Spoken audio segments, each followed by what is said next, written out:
Oke, bismillahirrahmanirrahim. Assalamualaikum warahmatullahi wabarakatuh. Bagaimana kabarnya Nana? Baik-baik saja. Semoga hari ini kita selalu diberi keberkahan dan kebaikan eh, oleh Allah Subhanahu wa Ta'ala.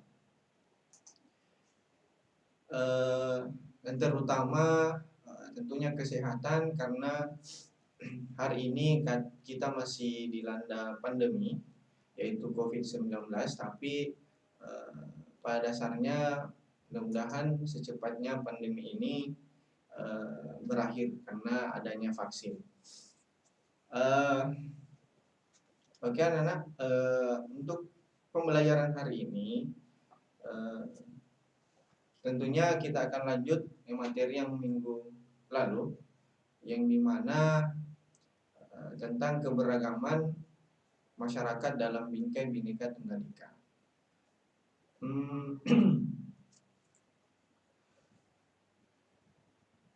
Dalam materi ini minggu lalu saya sudah sampaikan ada empat materi pokok dari atau submateri pokok dari materi bab 4 ini. Materi bab 4 ini yang pertama itu makna persatuan dalam keberagaman, prinsip persatuan dalam syara, permasalahan yang muncul dalam keberagaman syara, upaya pencegahan konflik yang bersifat syara. Nah, sebelum kita memulai pembelajaran dan pembelajaran kita hari ini diberkahi oleh Allah Subhanahu wa Ta'ala, mari kita berdoa dengan doa terbaik untuk hari ini. Itu silakan doa dimulai.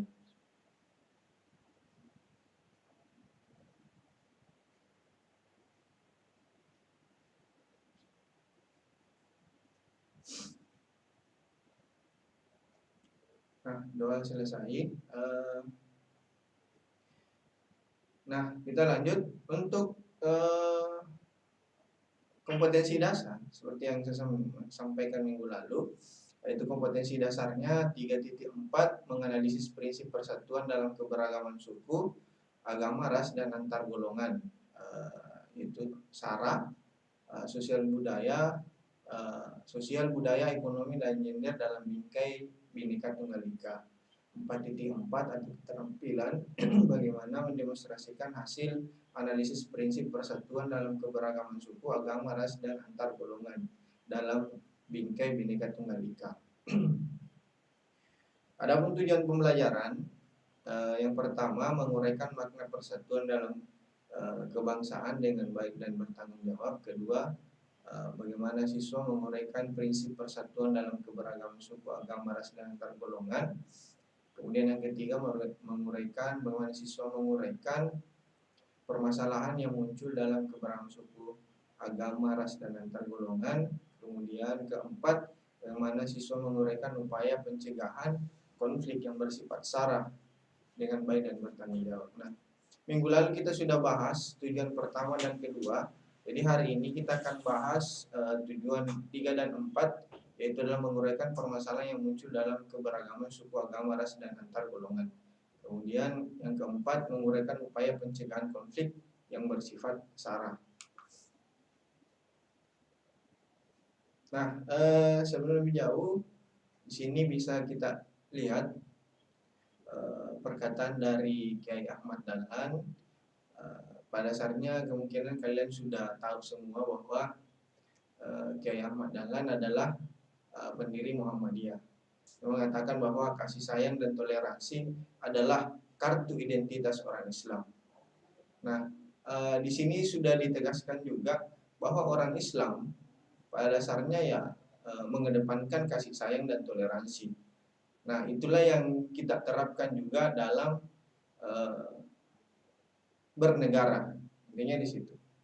Nah, jadi bahwa nilai-nilai agama pada negara kita itu sudah terlihat di dalam Pancasila, terutama di sila pertama, itu adalah sila ketuhanan yang Maha Esa.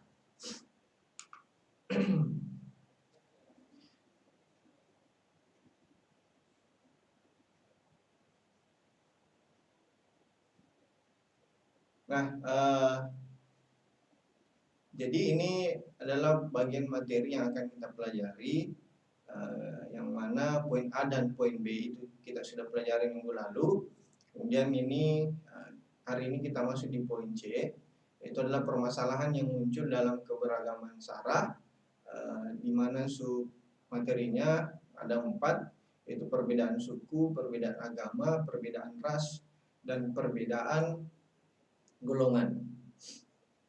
Upaya pencegahan konflik yang bersifat sara, yang pertama itu pengertian konflik, jenis dan macam-macam konflik. 3, upaya menyelesaikan konflik. Jadi inilah yang akan kita pelajari, poin C dengan poin D. Nah, yang pertama, permasalahan yang muncul dalam keberagaman sara.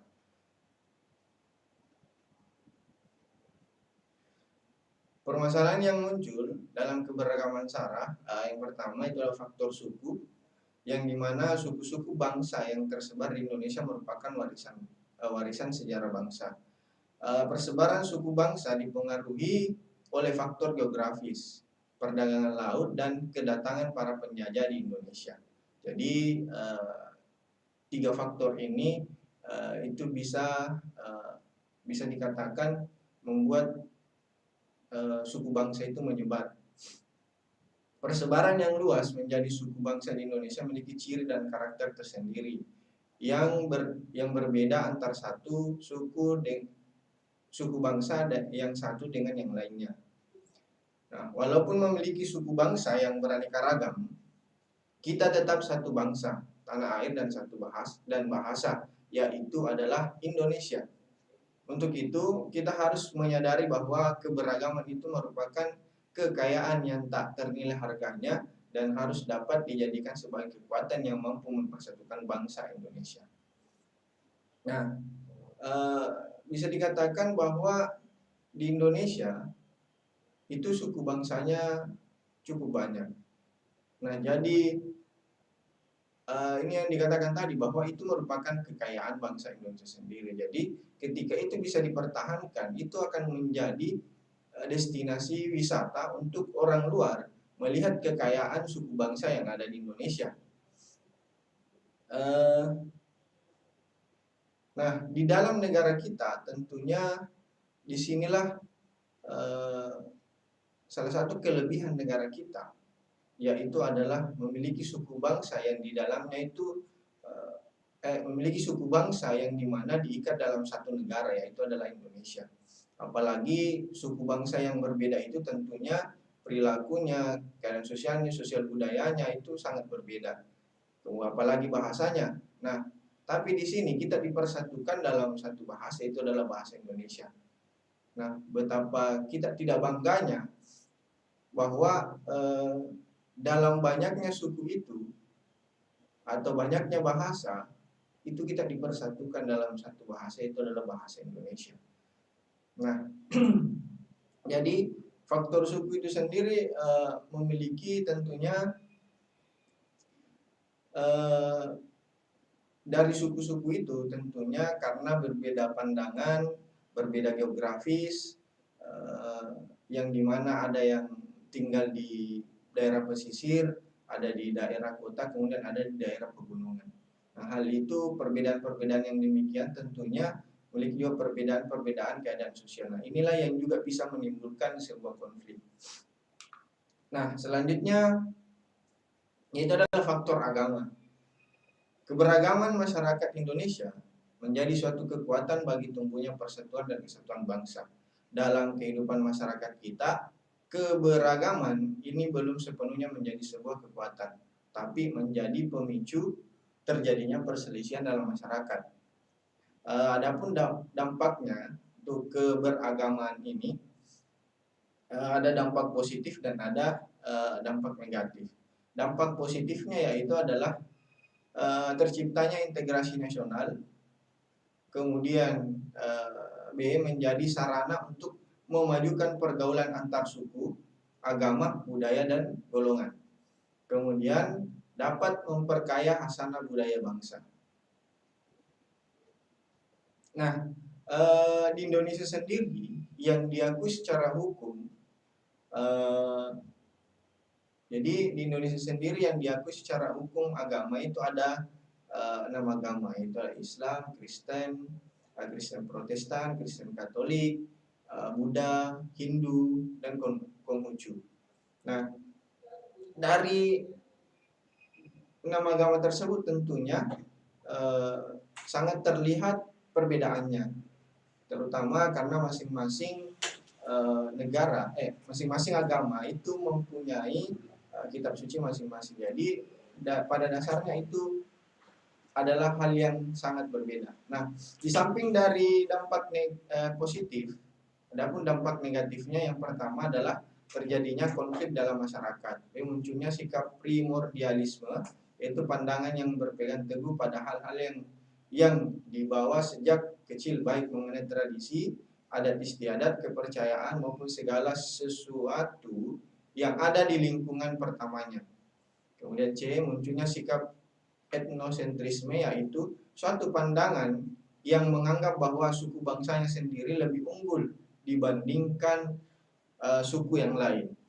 Nah, kemudian ini ada juga fanatisme yang berlebihan, yaitu paham yang berpegang teguh secara berlebihan terhadap keyakinan sendiri sehingga menganggap menganggap salah terhadap keyakinan yang lain. Nah, jadi etnosentrisme dengan fanatisme ini tentunya ini hal yang sangat berbahaya, apalagi berkaitan tentang agama. Tentunya ketika misalnya kita sebagai umat Islam mengatakan bahwa kita lebih benar daripada agama yang lain, dan begitupun sebaliknya. Nah, disitulah tentunya konflik itu atau masalah itu akan muncul. Intinya di situ. Nah, apalagi berkaitan mungkin dengan sosial budayanya, yang dimana Islam mempunyai kehidupan sosial budaya yang berbeda dengan kehidupan sosial budaya yang mungkin agama lain. Intinya di situ. Nah, kemudian permasalahan yang muncul itu di faktor ras. Jadi di sini pengertiannya ras adalah suatu golongan penduduk suatu daerah yang memiliki sifat-sifat keturunan tertentu yang tidak sama. Jadi yang tidak sama dengan penduduk daerah lain seperti asal-usul, geografis, fisik, dan suku yang diwarisi. Nah, pada negara Indonesia beberapa jenis ras yaitu diantaranya Melanesoid atau Negro Melanesia. Jadi mana suku bangsa ini itu termasuk Papua dan orang Maluku. Nah, itu termasuk ras Negro Melanesia. Kemudian yang kedua adalah Mongoloid Melayu. Jenis rasnya terdapat di bagian tengah dan barat. Misalnya orang Sulawesi, orang Jawa, nah itu termasuk Mongoloid Melayu. Kemudian yang ketiga, penduduk keturunan asing. Yang masuk dalam kelompok adalah misalnya orang Cina, keturunan Arab, Pakistan, dan India. Nah, misalnya saja keturunan Arab yang dimana di Indonesia pada dasarnya ini banyak keturunan Nabi, ya tentunya pada dasarnya ya, itu adalah merupakan keturunan Arab. Begitu. Nah, jadi tentunya keturunan-keturunan itu dapat dilihat dari bentuk badan, bentuk kepala, bentuk hidung, warna kulit, warna rambut, dan lain sebagainya. Nah, jadi bisa dilihat di sini bahwa orang Indonesia itu mempunyai ciri khas yang dimana pada umumnya ya memiliki warna kulit yang kuning langsat pada umumnya, kemudian wajah itu atau bentuk wajah itu agak bundar atau oval, dan hal yang demikian itulah itu merupakan ras. Nah, eh, masalah muncul ketika misalnya eh, jadi masalah muncul ketika misalnya ada yang apa namanya, itu adalah rasialis. Rasialis di mana di sini yang di mana mengolok-olok misalnya bentuk badan, bentuk kepala, dan bentuk hidung, warna kulit dan sebagainya. Nah, itu kan itu merupakan faktor-faktor pemicu adanya konflik. Nah, oke, selanjutnya itu adalah permasalahan yang muncul dalam keberagaman sara di faktor antar golongan. Dalam kehidupan sosial masyarakat, kita akan selalu dihadapkan dengan kelompok atau golongan masyarakat yang ada dalam struktur masyarakat. Biasanya golongan ini terbentuk sebagai sebuah hasil atau buah dari sebuah fenomena. Misalnya, kelompok masyarakat yang memiliki kesamaan dalam mendukung tim sepak bola yang sama, maka pastinya mereka kemudian akan membentuk golongan supporter yang menjadi pendukung tim tersebut. Nah, dengan demikian, maka setiap individu yang memiliki pola pendapat dan pemikiran yang sama akan sesuatu pasti akan berada dalam golongan yang sama. Nah, jadi di sini ditekankan bahwa ketika misalnya ada orang berkumpul dan kemudian pemikiran sama, kemudian tujuan yang sama, nah itulah bisa dianggap sebagai sebuah golongan. Nah, akan tetapi golongan yang mana dimaksud di sini ya tadi yang dicontohkan seperti misalnya pendukung sepak bola misalnya, kemudian kelompok politik misalnya salah satu partai, misalnya PAN, Partai Amanat Nasional, kemudian PKS, Partai Keadilan Sejahtera. Nah, itu semua merupakan golongan-golongan yang dimana satu pemikiran. Nah, jadi antar golongan itu bisa terjadi konflik atau permasalahan ketika antar golongan itu ya tidak memiliki pemahaman yang dimana atau bisa dikatakan dia terlalu fanatisme atau melebih-lebihkan golongannya. Nah, disitulah bisa terjadi konflik. Nah, sebaliknya mereka yang memiliki pendapat lain dapat berseberangan tentu akan membentuk golongan pesaingnya. Fenomena ini merupakan bentuk dari negara yang berdemokrasi. Namun kondisi ini pasti akan menimbulkan ketegangan antar dua kelompok, antar dua golongan. Tadi salah satunya sebagai penyebab konflik antar ras. Sebagai contoh, konflik antar golongan yang pernah terjadi di Indonesia yaitu adalah antar golongan pendukung transportasi online dan konvensional. Nah, ini kan sempat ramai kemarin bahwa misalnya ojek online itu bersitekan dengan ojek konvensional atau yang mangkal di pinggir jalan. Nah, hal yang demikian itu dapat menimbulkan permasalahan di situ karena ya bisa dikatakan ya berbeda pandangan. Nah, jadi di situ. Nah, kita lanjut. Nah, jadi pada dasarnya penyelesaian konflik. Jadi pada dasarnya penyelesaian konflik itu hadir ketika misalnya kita memiliki rasa toleransi yang tinggi. Seperti yang dikatakan tadi Kiai Ahmad Dahlan bahwa kasih sayang dan toleransi ya itu merupakan ciri khas orang Islam. Nah, jadi di sini untuk poin D kita akan membahas tentang upaya pencegahan konflik yang bersifat sara.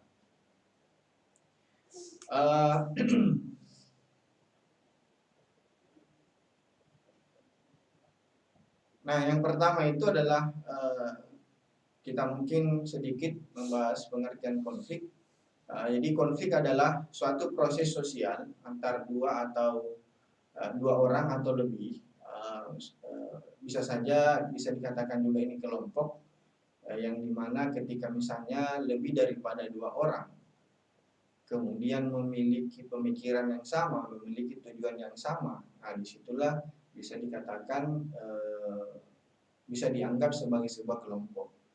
Nah, di mana salah satu pihak berusaha menyingkirkan pihak lain dengan menghancurkannya atau membuatnya tidak berdaya.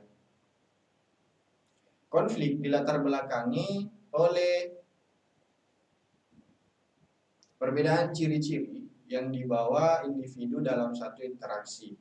Perbedaan-perbedaan tersebut diantaranya menyangkut fisik, kepandaian, pengetahuan, adat istiadat, keyakinan, dan lain sebagainya. Nah, jadi konflik pada dasarnya akan selalu ada di dalam masyarakat. Karena di dalam masyarakat ada keberagaman. Konflik hanya akan hilang bersama dengan hilangnya masyarakat itu sendiri. Nah, jadi intinya di sini bahwa ketika misalnya ada dua orang, skop kecil saja lah. Kalau misalnya ada dua orang, tentunya di situ pasti akan ada perbedaan. Apakah dia berbeda ras, apakah dia berbeda pikiran, apakah dia berbeda agama. Nah, ketika ada perbedaan, disitulah bisa saja ada benih-benih konflik. Ketika misalnya kita tidak ada rasa toleransi, kita tidak ada rasa saling terima dan sebagainya. Nah, disitulah bisa terjadi konflik. Nah, di sini bisa dilihat di atas tadi bahwa perbedaan itu menyangkut misalnya fisik atau ras, pengetahuan, adat istiadat, keyakinan dan lain sebagainya. Nah, hal yang demikian itu tentunya konflik itu ya pada dasarnya memang harus dihindari. Selanjutnya, jenis konflik. Jadi konflik yang pertama itu adalah konflik antar suku, yaitu pertentangan antar suku karena perbedaan adat istiadat, norma sosial dan lain sebagainya. Nah, jadi perbedaan suku ini ya tentunya lebih kepada adat istiadat, norma sosial dan lain sebagainya. Oke, kemudian yang ke bagian B itu adalah konflik antar agama. Konflik antar agama yaitu pertentangan antara agama karena perbedaan keyakinan, ketersinggungan hingga sampai kepada urusan pembangunan rumah ibadah. Jadi konflik antar agama di sini yaitu bisa saja hadir. Iya, itu tadi bahwa perbedaan keyakinan ya pasti di situ karena masing-masing agama yang mempunyai landasan pemikiran tersendiri atau kitab tersendiri untuk menjalani kehidupan beragama. Misalnya saja kita sebagai orang Islam ya mengikuti Al-Quran dan Sunnah, kan begitu. Nah, tentunya ketika misalnya kita sebagai umat Islam itu memaksakan kehendak kita sebagai umat Islam untuk agama lain mengikuti agama kita. Karena kenapa? Karena kita memiliki kitab suci yang bisa dikatakan kitab suci yang penyempurna dari kitab suci yang lain. Nah, itu tentunya tidak, karena kenapa?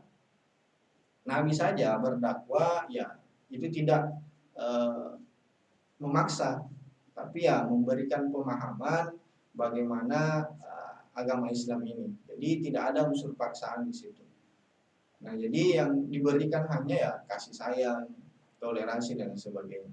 Agar supaya ya ketika misalnya ada paksaan, ya tentunya bisa saja ketika kita memaksa ya ada perlawanan di situ. Nah, disitulah tentunya akan benih-benih konflik itu akan muncul. Kemudian, ini adalah konflik antar ras, yaitu pertentangan karena adanya sikap rasialis yang memperlakukan orang berbeda-beda berdasarkan ras. Nah, inilah yang sebutkan tadi bahwa ketika misalnya kita bersikap rasialis, mengatakan bahwa itu kulitnya hitam, kemudian itu rambutnya misalnya keriting dan sebagainya. Kemudian mengatakan juga, oh itu rambutnya botak misalnya. Kemudian ada yang mengatakan, wah itu jelek. Nah, hal yang demikian tentunya itu berkaitan tentang ras, atau bisa dikatakan itu adalah sikap rasialis. Nah, ketika misalnya orang tersinggung akan hal itu, ya tentunya di situ akan ada konflik. Nah, jadi hal-hal yang demikian atau sikap rasialis ini ya harus pastinya harus dihindari. Karena ketika misalnya kita tidak hindari itu ya bisa saja ya di situ ada benih-benih konflik lagi. Kemudian selanjutnya di poin D, konflik antar golongan, yaitu konflik karena perbedaan kepentingan, perbedaan pilihan, dan perbedaan pendapat pada sebuah kelompok politik, kelompok pekerja, kelompok daerah, dan lain sebagainya. Nah, jadi golongan itu seperti yang dijelaskan tadi bahwa golongan itu adalah ketika misalnya ada seorang berkumpul kemudian dengan pemikiran yang sama, kemudian memiliki tujuan yang sama, nah itulah yang disebut dengan kelompok. Dan kelompok apapun itu misalnya kelompok politik karena pemahamannya tentang politik, kelompok pekerja karena memang berkumpulnya di situ semua pekerja, kemudian kelompok daerah misalnya mungkin bisa dilihat misalnya kelompok di daerah Baru misalnya, kelompok Makassar misalnya, kemudian kelompok Toraja misalnya. Nah, tentunya dari kelompok-kelompok itu memiliki kehidupan sosial yang berbeda. Dari kehidupan sosial yang berbeda itu ya tentu pula pasti akan berbeda pikiran. Nah, tapi intinya di sini bahwa jangan sampai ada kelompok yang cukup fanatik ya mengatakan bahwa ya hanya kelompoknya saja yang benar, kelompok yang lain itu ya salah, atau kelompoknya saja yang baik, yang kelompok yang lain itu tidak. Nah, hal yang demikian itulah yang bisa menyebabkan konflik. Nah, di sini bisa dilihat di bagian bawah bahwa konflik SARA ada karena perbedaan itu dipandang sebagai pemisah atau hijab dalam kehidupan sosial masyarakat.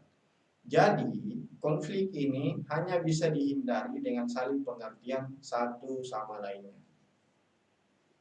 Nah, jadi saya garis bawahi di sini bahwa tentunya konflik itu dihindari ya dengan saling pengertian satu sama lain, karena konflik ini pada dasarnya itu tidak bisa dihilangkan karena ya adanya perbedaan di masyarakat yang seperti yang dijelaskan tadi bahwa selama masyarakat itu ada potensi konflik itu pasti ada karena perbedaan kita. Nah, tapi yang bisa dilakukan ya hanya bisa menghindari, yaitu dengan saling pengertian satu sama lainnya. Saya kira anak-anak sekalian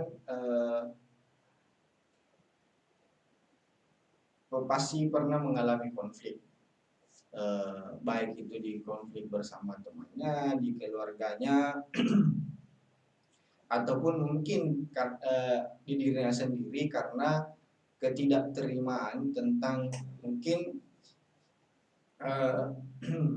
mungkin membandingkan dirinya dengan orang lain, bahwa dia tidak cantik lah, dia tidak gagah, atau dia tidak kaya, kemudian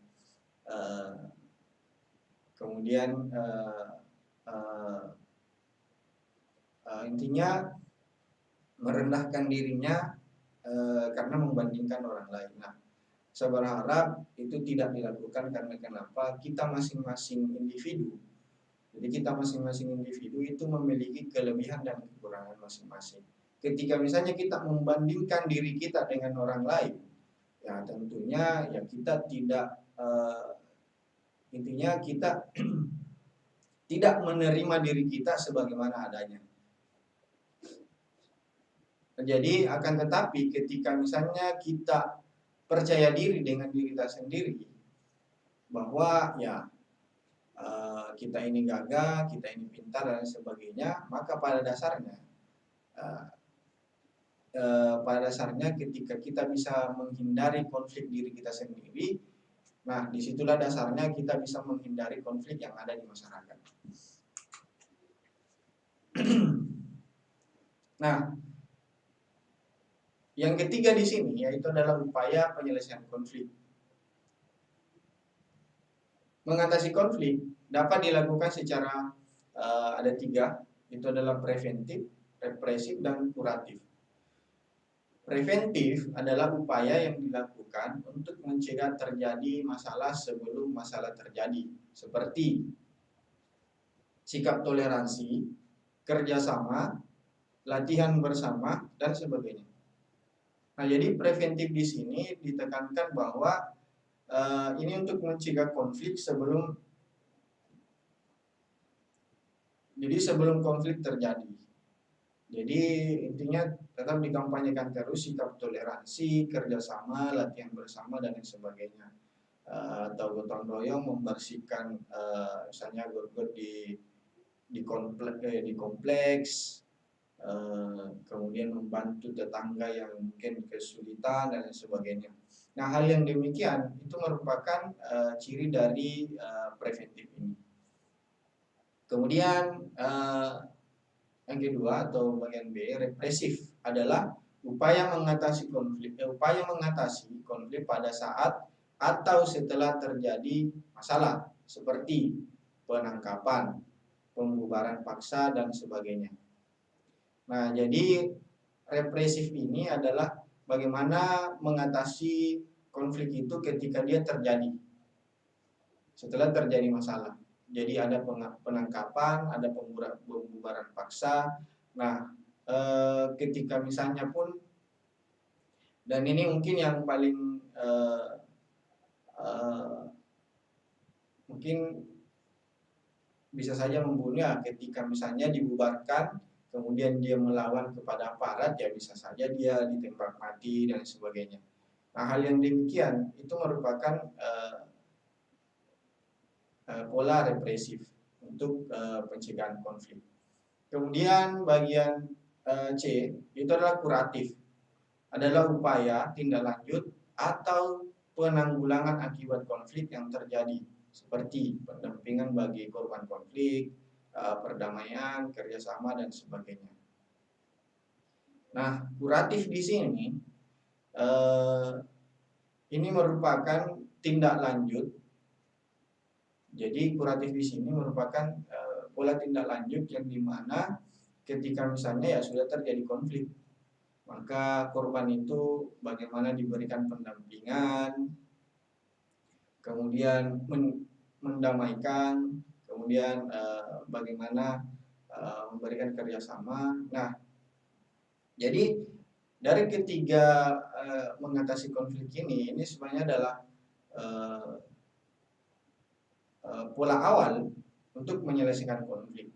Itu adalah preventif, represif, dan kuratif. Tapi yang lebih penting di sini adalah bagaimana preventif di sini dan kuratif itu adalah dilandasi dari pendidikan. Intinya di situ. Nah, selain upaya di atas, tentu masih ada hal yang dilakukan dalam mengatasi konflik, seperti mendekatkan diri kepada Tuhan Yang Maha Esa, mengendalikan diri, tidak menyinggung atau menyakiti orang lain, tidak berprasangka buruk, saling menghormati dan menghargai, menjalani hubungan dengan melakukan kegiatan positif, dan lain sebagainya. Nah, ya memang paling utama itu adalah mendekatkan diri kepada Tuhan Yang Maha Esa. Apalagi kalau kita adalah warga negara yang tentunya taat kepada Tuhan Yang Maha Esa atau Allah Subhanahu wa taala. Nah, hal ini yang paling penting, yaitu adalah sholat dan zakat ya. Hal yang demikian tentunya ya pasti akan menghindari konflik.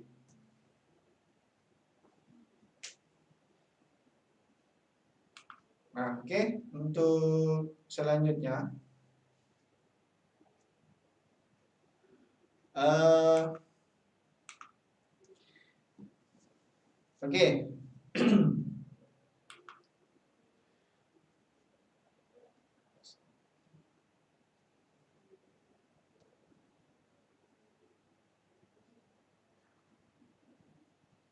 Jadi itu tadi materi eh,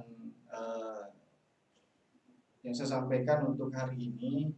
Eh, Tentunya ini menjadi hal yang eh, harus kalian tindak lanjuti, yang dimana bahwa kalian tindak lanjuti itu adalah jadi yang kalian tindak lanjuti adalah bahwa kalian tetap belajar di rumahnya, membaca bukunya kembali, dan ketika ada yang kalian ingin tanyakan, tentunya bisa langsung ke Bapak di WA di grupnya, karena masih ada grupnya masing-masing. Kemudian bisa saja melalui wali kelasnya, ketika misalnya ada yang tidak dipahami, nanti wali kelasnya yang sampaikan kepada saya. Nah, untuk mengevaluasi tadi dari materi yang Bapak sampaikan, itu tentunya ada lembar kerja peserta didik atau LKPD yang kalian sudah pegang sekarang, yang dimana itu ada 2 kegiatan. Yang pertama, kegiatan pertama itu adalah peserta didik menuliskan minimal 2 permasalahan yang muncul dalam keberagaman SARA. Nah, adapun langkah-langkahnya, jadi silakan perhatikan bab 4 di materinya, permasalahan yang muncul dalam keberagaman suku, agama, ras, dan antar golongan, di halaman 93.